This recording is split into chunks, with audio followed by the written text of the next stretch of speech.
guys, welcome back to another episode in Let's Learn Vedic Together series. So in this episode, I will be just doing a bit about the degrees and then how you actually is represented by the zodiac signs. If you still remember last episode when we talked about the first house is this house here. The first house is always the sign that is rising in the east. Yeah, this is the east, and this, just imagine this is the horizon. So this is always rising in the east, and when you rise up in the east, this ascendant in this example is 19 degrees. So at 19 degrees, your chart, you are born, and this is the sign that is rising in the east. So the terms ascendant, rising, and the first house of this birth chart is always referring to the same thing, the eastern side of the sky. And the west side is this, where we will look at this palace here. This is the seventh house. So the seventh house, this is where the sun will be setting, because this is the west. So it will actually go this direction, and then the sun will set in the seventh house, and this is called the descendant. So this is the ascendant and this is the descendant, just to recap a bit. And this is in the seventh house. How do we see? This is the first, second, third, fourth, fifth, 6, and then you have 7 here. Okay, so no matter what time you are born, whatever sign was rising in the eastern side of the sky, this becomes your ascendant, or also known as your rising sign. So in this chart, you can actually see the sun is here. So the sun is here, meaning if you are born at, let's say, sunrise timing, probably 7:35, 7:36 a.m. It depends on where you are. This will indicate the time at which you are born, because this is almost midday.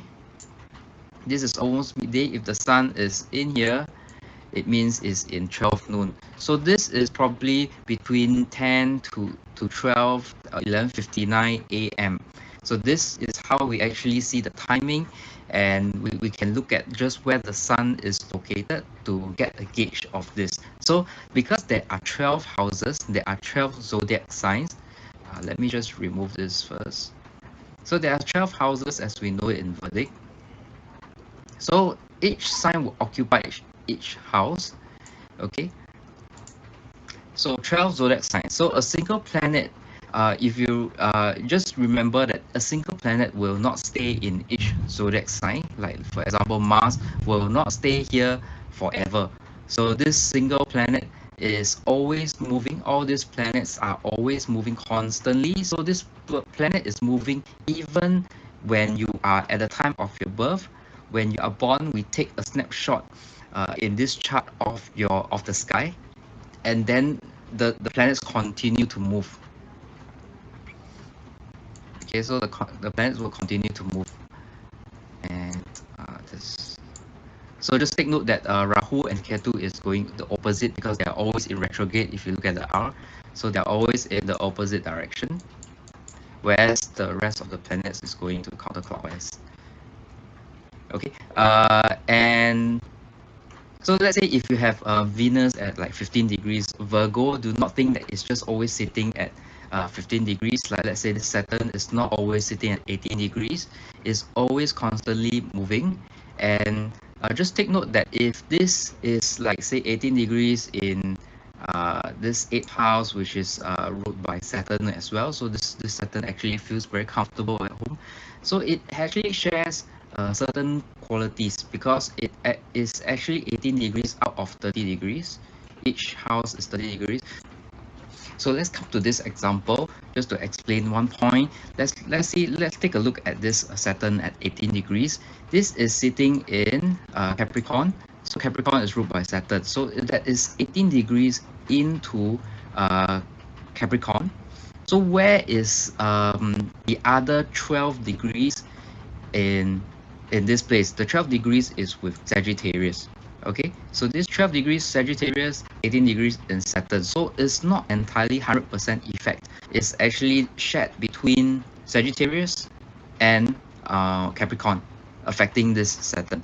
So this is something that not a lot of astrologers will actually tell you or add this into their reading, because they will this is usually quite detailed. but it's actually good for you to know. And each element actually of all the planets and the zodiac signs, they rule in order. Each zodiac sign actually represents an element. So for example, starting we have, this is number one. If you see here, number one, this is Aries. So Aries is actually represented by fire. And then we have Taurus is the earth, and then Gemini is air, Cancer water, Leo is fire. So we have Virgo, that is earth, Libra is air, Scorpio is water, Sagittarius is fire again, Capricorn is earth, Aquarius air, and lastly we have Pisces with water. So if we take note of the dates, if we are aware of, in Western astrology, usually we begin the next zodiac sign in the 21st or 22nd of that month. That means if it's 21st of May to 21st or 20th of June, that belongs to the Gemini zodiac sign. But in Vedic, we often look at different starting date. For example, Aries down here, we are looking at April 15th to May 14th. If it's in the Taurus, it's May 15th to June 14th. And then we have Gemini in June 15th to July 14th. So it's an addition of about 2 weeks to as compared with the Western astrology. So this is something that you need to take note. So the thing to take note is if Rahu is in, because it has no signs, there's no planets. If Rahu is in, let's say, in Taurus here, in this, as per this chart, this is Taurus constellation. So if Rahu is in Taurus here, it will take the shape and the characteristics of Venus, because Venus is the rulership of Taurus, and it will actually get some of these characteristics of Venus as well. So Rahu in the sign of Taurus is, and in the same house of Taurus, he's sitting, let's say, with another planet. He's also transforming itself with the planet that he's in conjunction with. Okay, what I mean here is that, let's say, for example, let's use Jupiter. Let's say Jupiter is in this place. That means if this Rahu is sitting with Jupiter in this constellation, he is also transforming itself to Jupiter as well. So first, just to recap, we were talking that the ruler of number 2, Taurus, is Venus. Rahu will take some of the characteristics of Venus, and because Rahu is in conjunction with Jupiter, it will also take some of the characteristics of Jupiter as well. So you have to take note, whoever Rahu actually sits in close conjunction and the sign it occupies in any given house, it becomes that planet. So same for Ketu, which is sitting at the 7th house from the Rahu, opposite over here. So Rahu is, they have the same kind of thing, because remember, Rahu's head is cut off from its body, which is Ketu. So they do not take any form, and they are equally affected by the planets they're in conjunction with, and also the sign that they are sitting in. Okay, so Rahu in generally, it means illusion and worldly desire. It also means the future. So wherever it sits, the house, wherever it sits, like let's say it's sitting in 12th house here, it wants to attain things that is related to this house. So it wants, if it's sitting in the 10th house, which is career is important to Rahu. Rahu will impact this person, this ascendant, that career is all that he wants, and he put all his effort into career. And whereas for Ketu means liberation. So it wants to get away from things that it has already experienced in previous lives. So Ketu is not the materialistic type. It's more mature actually if you compare with Rahu. And because Rahu is only the head and there's no body, Ketu is the body but there is no head. So some astrologer actually conclude that Ketu Ketu is actually a bit brainless. It doesn't have its brain, but the thing is Ketu has its own maturity because it's equally as old. But I will share more of this later on in other episodes. It's just for you to know, to understand. So now let's talk about the planets and their personality in astrology. So this is actually the personification of these planets so that we can actually easier relate to our daily lives, and our understanding of these planets will be enhanced as a result. So these planets also represents family members of our lives, like the way the sun is like a relationship with your dad. So the sun actually signifies your dad, and if the sun is in an unhappy position, that means is or is debilitated, it could mean the relationship with your father is not as good or as well. And this is something that the planets actually also signify or impact us with regards to our family and people around us. So let's proceed. So the sun, as I've mentioned, is actually representing the father. It is actually personified by the king. So it's someone with power, with authority, and it also represents your soul purpose. It is your soul that is personifying, and that means the way you come out to people, you actually shine out to people. How people actually see you actually depends on the condition of your sun. So that's why we touched on previous episodes on the planetary strength and the planetary states and things like that, because we want to identify the states of these planets. These conditions of all these planets will actually determine whether it's positive or negative to the readings. Okay, so the sun actually controls this energy that is within you, that actually pushes you, that is your engine to drive you to success. So that is the sun. And for the moon, right, the moon is represented or personified by the queen. It also represents your mother and your emotions and how you react to these emotions. It also signifies your home life and the peace of mind, the way you think. But this should not be confused with intelligence, because the moon is more about your senses, about your emotions, about your feelings to the world, and how the world actually treat you. This is reflected by the moon in terms of your feelings. This is not your intelligence. Intelligence is actually represented by Mercury, which we'll touch on next. Mercury will always bring about the level of intelligence, so that will actually the state of Mercury will actually determine the level of intelligence that you have in perceiving reality, in understanding, and in solving issues, the way you actually use cunning and skills to overcome your or empower or overpower your enemies, things like that. Because Mercury also represents communication, so it talks about the intelligence that one use to out-talk someone. It also talks about your speaking ability, your writing ability, how you communicate your thoughts and your feelings to the world. And it also talks about your ability to do business. So if your Mercury is in a good position, then there is you are actually well to do, or you have good business acumen. So, and it also talks about how serious you are as a person. Are you like a playful person? Are you a serious person? Are you a comedian? That kind of thing. Or do you love fun?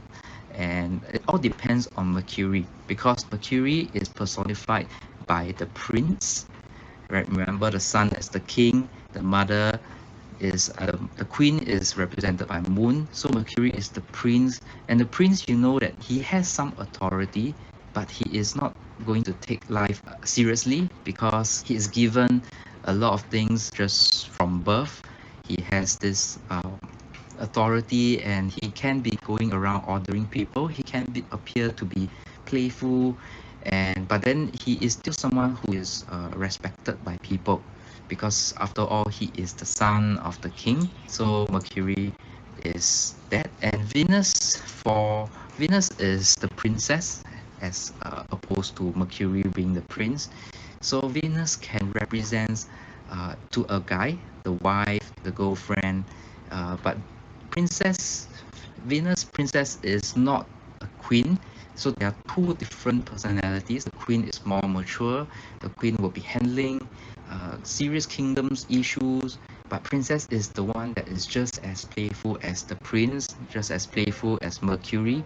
And Venus actually desire all the material things, all those things that make one looks beautiful, make one look attractive. And Venus also represents females in your life that you come across. So if, like, for example, if Venus is in your this house here, this is your ninth house, where we talk about support, we talk about gurus, we talk about mentors. So if Venus appears here, it is likely that you will have mentors in the form of a female. It could be a female boss, it could be a female friend, or your wife could be very supportive and very helpful in terms of your progress in your career, etc., in attaining your goals. So that is one of the way that we can actually see from here. Venus actually shows the types of females you will actually attract in your life. So this is Venus. Next, we have Mars. Mars actually represents your friends. So Mars is also the commander, is also the chief of the army in this kingdom. So it actually represents the ability of this kingdom to fight, because actually the stronger the Mars is, the stronger the kingdom will appear to other people, and that will actually deter people attacking the kingdom. So if your Mars is well placed, it means your fighting ability, your never give up kind of spirit is very high, and you have very good friends if Mars is well placed. And more importantly, you have this willpower. So you have great perseverance, and Mars is representing your willpower and the ability to overcome hurdles and break down the walls just to reach your goal. So next we have Jupiter. Jupiter is actually represented by the king's minister. So it's someone that is always talking, advising, and spreading wisdom. Is like a teacher. So this Jupiter will represent the type of teachers you will run into in your life. So if your Jupiter is well placed, your mentors that usually come and guide you are of an exceptional level. And Jupiter is, as a planet physically, if we look into astronomy, Jupiter is a very big planet. That's why physically it's actually telling us about expansion, because Jupiter is fat, so there's expansion of your thoughts. It shows expansion of certain things wherever Jupiter sits in your chart. So if, let's say, Jupiter sits in the second house here, it is actually telling us that you have no worries about things that actually sustain your life, your family, your assets, your bank account. You have very good saving practices, saving methods or investment methods. So Jupiter is always expanding. So you can see this house, whatever it represents, it is expanding as well in a good way. So but Jupiter doesn't controls your wealth. That one we have to look at certain other things.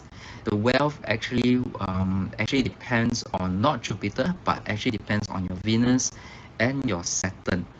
So Saturn is famously responsible for causing misery in your life, but remember that Saturn actually controls your 10th sign and your 11th sign. So, and the 10th and the 11th actually control your career and the incoming gains. So Saturn, if we are looking at Saturn is like the butler of the kingdom, so it's always the one serving the kingdom and it's always doing the dirty work. It represents actually your uncle is representing the type of boss you have. Your good and bad deeds in this life or the past life is actually represented by where Saturn is placed. Okay, so this Saturn will actually also reflect how hard you will work for yourself and to expand your career.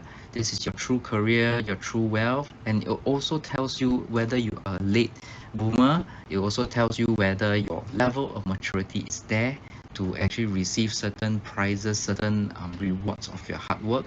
And it actually tells us about your perseverance and your how focused you are in attaining your goals. So this is Saturn, and Saturn actually usually frees you up from its negative attributes after the age of 36. That happens most of the time.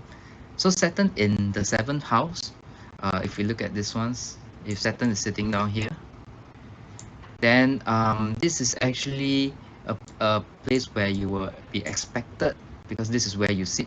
This will be expected by Saturn. So you will be someone that is there's no doubt going to be late marriages. You'll be expecting marriages that is coming not in your early 20s. It may not be even in your early 30s. And the thing is, usually after 32, after 36, that will be the good time where you actually get married and you stay married. So any marriages that happens before 32 or 36, if your Saturn is here, then you'll be expecting some of this to break apart before the real marriages come across. But like I said it before, it's important to note the entire chart, and things like where your Venus actually sits, where your Jupiter actually sits, will affect the quality of your spouse and the marriages as well. And it's not only just Saturn, but this is just giving you an example of how Saturn might actually affect your life. If Saturn is in the seventh house, this is just an example. So next up, we talk about Rahu. Rahu is the north node of the moon, which only has a head and no body. And then opposite to it, we have Ketu. So if you remember, Rahu is always the one that is focusing, or rather lack of focus in what he actually wants, because he is always trying to find a quick way to get to something. And he always is where most astrologers say that it's a illusion, is in his own world. So he actually wants to have those things that Rahu actually sits in the house, from the house that's related to the house. So and this is Rahu always represents the ambition of what this person would actually want. And if Rahu is the poison, Ketu is the antidote to the issue. So let's say Rahu is actually sitting in career in our 10th house, and then Ketu will be 7th house from it. Ketu will naturally be in here. So the Rahu sitting in 10th house will actually mean that in terms of career, he or she might not be able to discern what kind of career is suitable for him or her. So he is actually always trying out, that means always jumping from jobs to jobs, and can't really settle in one place, because he always feel that the job that he is in now, there is always greener pastures somewhere else. So he is constantly jumping, and that may produce an issue probably in the advancement of career when it comes later on, after 35, 36, where it's most likely your resume will actually reflects a part of your qualities, of your characteristics. So the problem would be this, and then the solution would be in Ketu.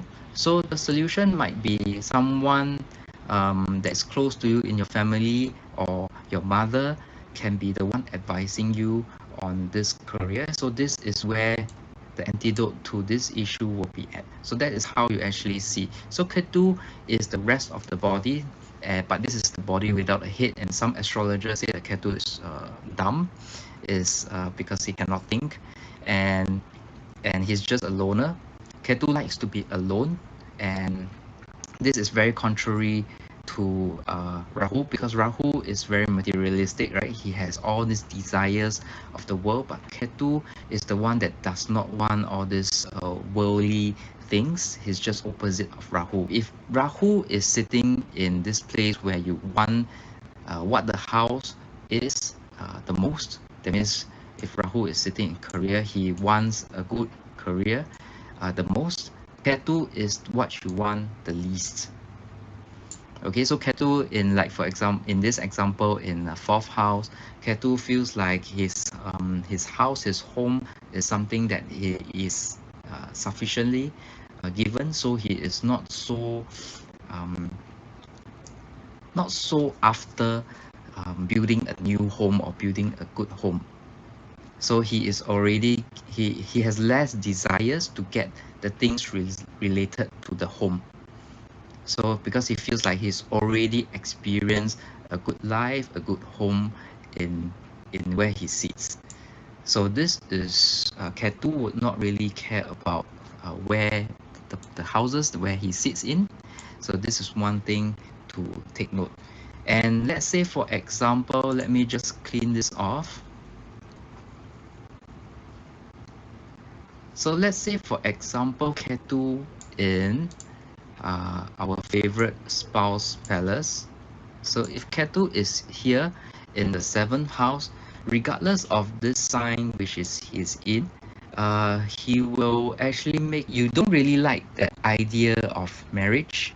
You will actually experience many disappointments in marriage because you won't be contented even if you have a very good spouse, you have a perfect supportive husband or wife, because Ketu is not really desiring this in this chart if Ketu is sitting in the 7th house. So this situation actually can be, like I said, we not only just look at just one planet, and if we are reading this kind of thing for our friends or family, if let's say Jupiter or Venus is sitting together with Ketu or Venus, because these are very naturally benefic planets. If they are sitting close to Ketu, Ketu will take the qualities and of Jupiter or Venus if they are sitting in together. Because if remember earlier in the video,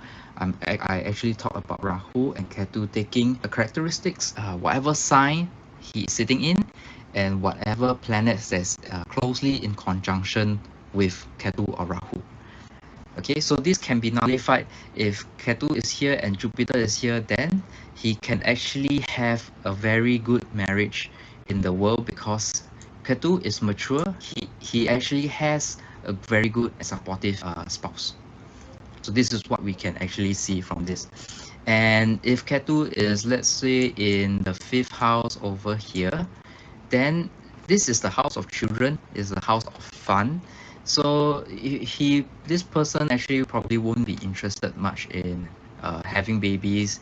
It might not necessarily mean that he will not have babies, but he just is not interested to have one, or does not really plan to do so.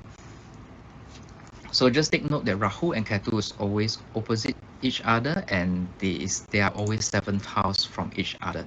So in this episode, we actually covered a bit about the planets. There are a lot more things that I will talk about in the subsequent episodes. So please do stay tuned to this channel. Please like and subscribe this and support the Let's Learn Vedic Together series, which is free of charge, and I'm doing this out of my own free time just to share this knowledge of Vedic. So thank you so much for watching, and we'll see you in the next episode. Bye bye.